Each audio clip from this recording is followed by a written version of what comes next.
Hey, what's up, y'all? I want to go over these two grips for the Ace Pro 2. And I want to go over it in a different way because on YouTube, there's everyone that's telling you what they like about it and what's so good about it and why you should buy it. But I want to tell you what I don't like about both of these, especially this new Xplorer Grip Pro. So I started off with this one, and then I got this one, and I went out today and I just got back. And I was very disappointed. And I think it may be some personal problems with it, but it might be a problem for you too. And for like $120, I don't want you to waste your money if you think you may have the same problem. So let's start off with, let's just start off with this one. So let me turn it on. You can hold the power button to turn it on. Okay. I'm not going to go through a tutorial on how it works because you've seen it a million times all over YouTube. But let me just jump right into my problem with this one. So the biggest problem I have with this is, first of all, let me go over how I shoot. When I go out, I just make quick videos. I'll just run and gun, take a clip like this, 5 seconds, like this. I'll flip out the screen, like this. Or for selfies, I'll hold it like this and go like that. So I'm all over the place with this. And the thing that I noticed today is when I was doing all that, my thumb kept on hitting the dial like this. Now you may be wondering, what's the problem with that? See, I have the dial set to change the filters. But the problem with this is you can't disable the dial. It has to be set to something. So when I first got it, I was like, oh, I'm excited because I want to set it to change the shooting mode. So I go from video to pure shot or to freeform mode or whatever that mode's called. And when I got out there, I noticed in between my quick video shots, like 5-second shots, as I was changing my grip and my position, my thumb kept on hitting the wheel.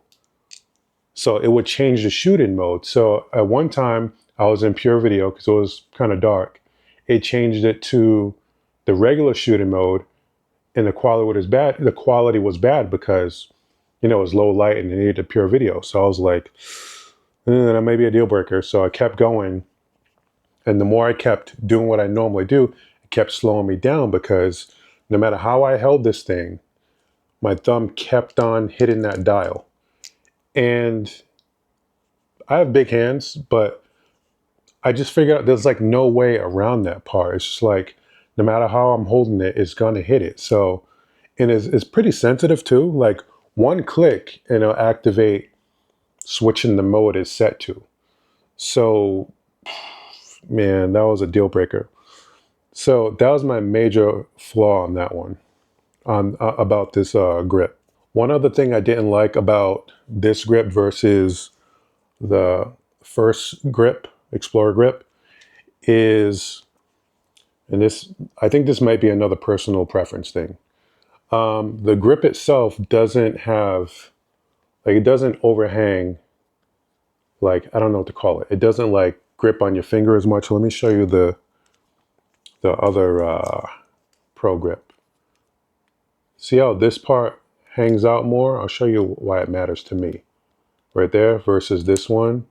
There's not like a lip or whatever you call it. I don't know. But let me show you what I mean. So when I'm holding this, it's more comfortable for me when there's more of an overhang right here. I don't know, it just provides more of a secure grip because I'm doing all kinds of things like that and everything. But when I hold this one, it's more, and I feel more secure. And also it has one on the back too. So you got this right here and this right here. So when I'm holding it like this for low shots or all kinds of shots, I feel real secure with my finger right here or my middle finger right here. And it just feels way more secure. You know what I'm saying? So that is my second. The dial is a number one con for me on this one. But the second thing is the lack of a lip. Now, the good thing is, I mean, it's slimmer, so it can fit in your pocket better. So this is a good product. I'm not saying I hate it. It's just, I think I just got some personal things with it that are not for me, maybe for you. But yeah, it's slimmer than the original one by a little bit, not too much. Like the profile of it, I think that's what I'm trying to say. But yeah, for bigger hands, you may prefer the other one. So yeah, that's like probably my second least favorite thing about it. As you can see, this is not an order of what I like and what I don't like.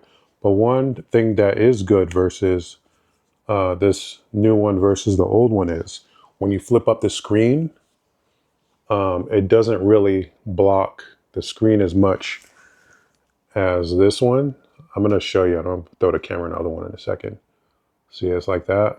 I don't know if that's in focus or not, but, and then let me throw it in the other one. So we have it back in the OG case. All right.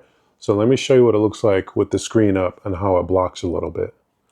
It blocks the screen a little bit. It's not a deal breaker, but you can see that the screen is a little blocked by the this thing right here, but you can take this off.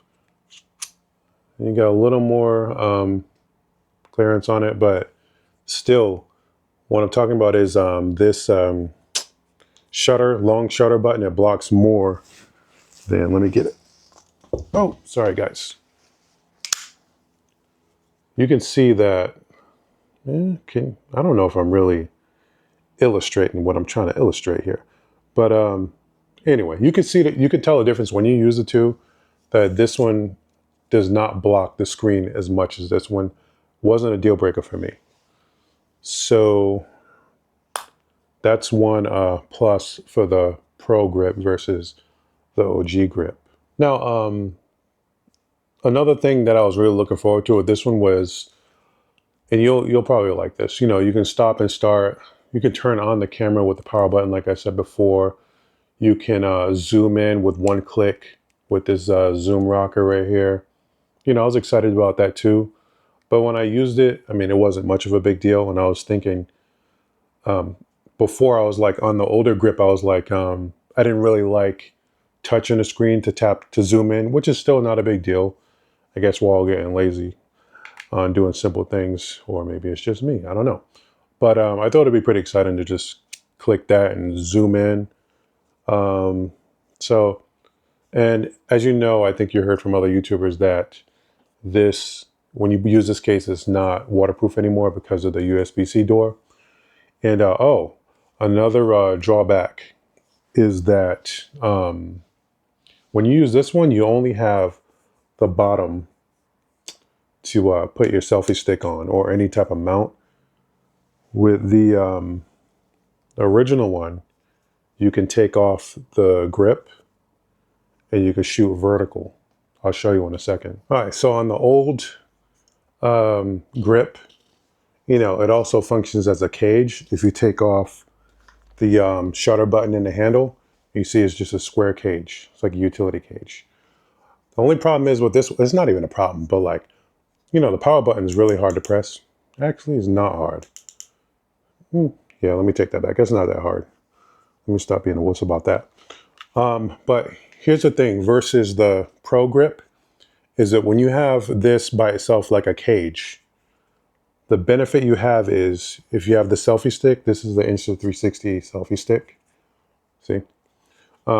You have two options. You can put it on the bottom, it's magnetic. You know what I'm saying? Like that. But here's the thing right here. And this is what I do a lot. And this is all preference. You may not use your camera like me, but what I like is about this one is you can also put it vertical like this, because I shoot like this sometimes, well, all the time. If I'm doing like vlog style videos, like short clips and everything. And then you pull out the screen, so you got a nice vlogging vertical setup like this. You know what I mean? And this selfie stick, let me see if I can get the whole thing in frame. This is as far as this goes. It's like a foot or something like that. I don't know the measurements. You could look it up. But this is great. And then when you tilt it, you know, see the angle on that? It's really good for vlogging and walking and talking. You know what I mean? So you cannot go vertical with this one because the grip part doesn't come off. It's just one body. So you only get the bottom. Okay? Let me show you what that looks like. This is going to be helpful for you if you just have the camera without a grip hopefully this helps you decide on which one to buy, or maybe you just might want to buy both. But this is what it looks like, just mounted to the bottom. It doesn't look bad, you know, it's fine. And if you are trying to vlog and you only have this one, I guess you can just hold it vertical like this, you know, no big deal. Or if you had a rotating selfie stick, you could you can go like this, you know, and then if you had, mine doesn't do it, but if you have one like this, you can rotate it again, and then you can go vertical like that. Like, I think you can understand what I'm trying to say. You can just flip it and go vertical like this. So it's not a super deal breaker, but it's just for 120 bucks. It's just like, I can't justify keeping this because it has too many minuses. You know what I mean? So it looks like I'm going to stick with the original Xplorer grip because it just fits my hand better, and it does everything I need. So I got to say, one of the things I didn't like about this older grip was that when you press record, you can hear this. Let me see if I can put it next to the mic so you can hear the click. Now it's a nice kind of satisfying click, but when you play back your videos, you notice that when you do this to end the video clip, you'll see that in your recording, that one click before the video shuts off. Is that a big deal? No, because you're going to edit that out anyway. But it would be nice if that click wasn't there, so it wasn't in the video. Now, oh, let's do this joint. All right. With the Pro Xplorer grip, whatever you want to call it, there's no loud click. Let me see. It's very quiet. This does not show up in your recording. So that's one thing to consider if you have this. It kind of bugged me for a minute, but now that I've tried both of them, I'm like, I'll take this click over all the things I don't like with this one. So I'm like super happy and satisfied to go back to this because this is like super comfortable, 100% waterproof up to whatever depth or whatever. And yeah, it's just legit for me. So yeah, I'm gonna roll with this. Now, the last thing I'm gonna go over about this Pro grip is the strap that it came with. So I'm not even going downstairs to get it, but the strap that came with the regular Xplorer grip, it was so bad. It was like this thick braided handle strap. I'm not even going to get it to bring it up and show you in this video. I just hate it. I can't use it as a keychain. I can't even find a way to use it. It's so big, and it just, anyway, never mind. But anyway, this one's nice. It has a quick release on it. You do that. It's two pieces like that. You know, you leave this part on the camera and then put this in your pocket or whatever. So that's cool. Now, let me show you what I don't like about this strap. You can see that everything is probably a personal preference to me in this video, but I like straps that are just set, like that don't tighten up with movement. So I usually like my straps like this, not this loose, but like, you know, like that, you know, so I can move around or whatever. But with this one, as the camera pulls on it, the strap gets tighter. So while you're moving around, your wrist is like, it's not a big deal, but it's just not comfortable for me to have this camera strap tighten up while I'm moving around. So then when you're ready to, you know, take it off your wrist, you got to stop and, you know, loosen this. Not a big deal, but I'm saying, like, if it was already open on the straps that are already open, I just pull my wrist out real quick. But with this one, you got to kind of loosen it up and everything. I wasn't feeling that, so that's another thing I didn't like. So overall, I think that the Pro Grip is good for most people probably, because I haven't seen anybody complain about this. Either they were just trying to get you to buy it with their links, or it just doesn't bother them. And maybe I'm being hypersensitive about it, I don't know. But if you're paying over $100 for a grip, I hope if you're paying that much money for a grip, it should meet all your expectations and you should be comfortable with it. So if you don't have a grip, I hope this helps you in making a decision on where to spend your money. Also, like, as you know, the Pro Grip has the backup battery.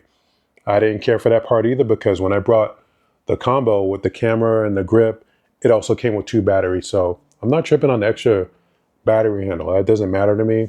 So I couldn't think of a reason that would make me want to keep that Pro Grip for $120. So anyway, I'm out. Hope this helped you make your decision if you haven't made it already. Other than that, the camera is fire. Get your grip. I got the close-up lens coming in one of these days. And yeah, the camera is great. But if you don't have a grip for this camera, it's really hard to run around with because the buttons are hard to press. It's hard to handle because it's so small. So you need to make a choice. You don't need to, but I highly recommend you to make a choice on which grip you want. All right, I'm out.